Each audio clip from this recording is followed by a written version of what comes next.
pasasalamat at appreciation sa kanila. Hindi po madali maging isang teacher. Maraming sakripisyo, pagtsatsaga sa pagiging isang guro. Kaya magiging pagkakataon, hindi man ngayong araw mismo, sana sa mga susunod sa mga darating na panahon, mapasalamatan po natin sila. Sa mga kasama ko sa naman ng mga kalaan, si Ryan at Jan, pero sa lahat po, hindi ko na po yung sasahin para basta sila lang po. Sa Education Department natin, sila rin po yung abala-abala o yung graduation para sa mga ibang pangailangan natin. Yung natulong, siyempre, ang ating Schools Division Office. At sa lahat pa po, ng mga nandito sa ating stakeholders ng ating paaralan, muli po maraming salamat. Naging bahagi kayo ng buhay ng ating mga mag-aaral. Alam po ba, graduate natin dito sa 162 magsisimang tapos ngayong umaga. Nahihiyarin po ako, nakatayo na po yung mga ibang graduates natin sa gilid ng plano. Isang tanong na lang po, alam niyo po ba kung ano ibig sabihin nung nakasulat dyan sa supply ninyo? Sino po nakakaalam? Yung iba, alam na siguro, narinig na natin. May ilan po, pero karamihan parang hindi pa po yata alam kung ano ibig sabihin yan. Kasi diba, ilang taon na rin po nakalipas, hindi na tayo nagtutugan.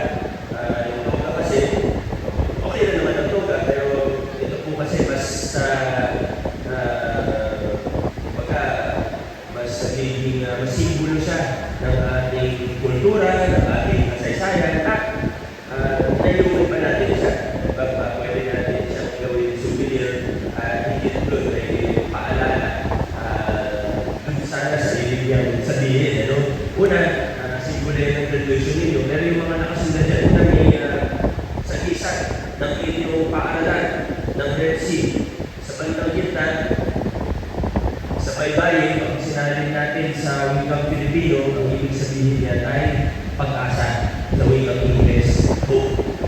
Sa bandang dulo, may isa pang sagisa na lungsod ng Pasig. At sa pinakadulo, mayroon po mga blue and white na parang umaagos, waves.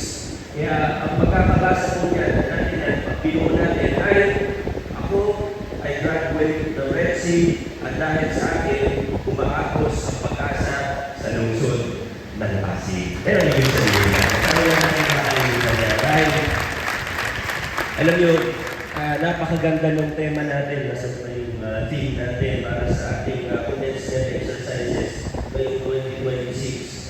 Nationwide naman po yata ang tema na ito, prepare to lead with competence and character. Opo, yung mga leader po ninyo sa kasalukuyan, mga government officials, parang city, sa nasyonal, importante ang mga leaders natin. Pati sa private sector, importante ang mga leaders, importante ang mga officials natin sa ngayon. Pero, ang mas importante pa, kung gusto natin masolusyonan yung mga malaking problema sa ating bayan, ang pinaka-importante sa lahat ay ang susunod na henerasyon ng mga leader at kayo po yun. Maraming problema sa buhay. Meron tayong problema na bilang individual, meron tayong problema sa pamilya, meron tayong problema sa komunidad, meron tayong problema ng pangnasyonal, ang scope niya.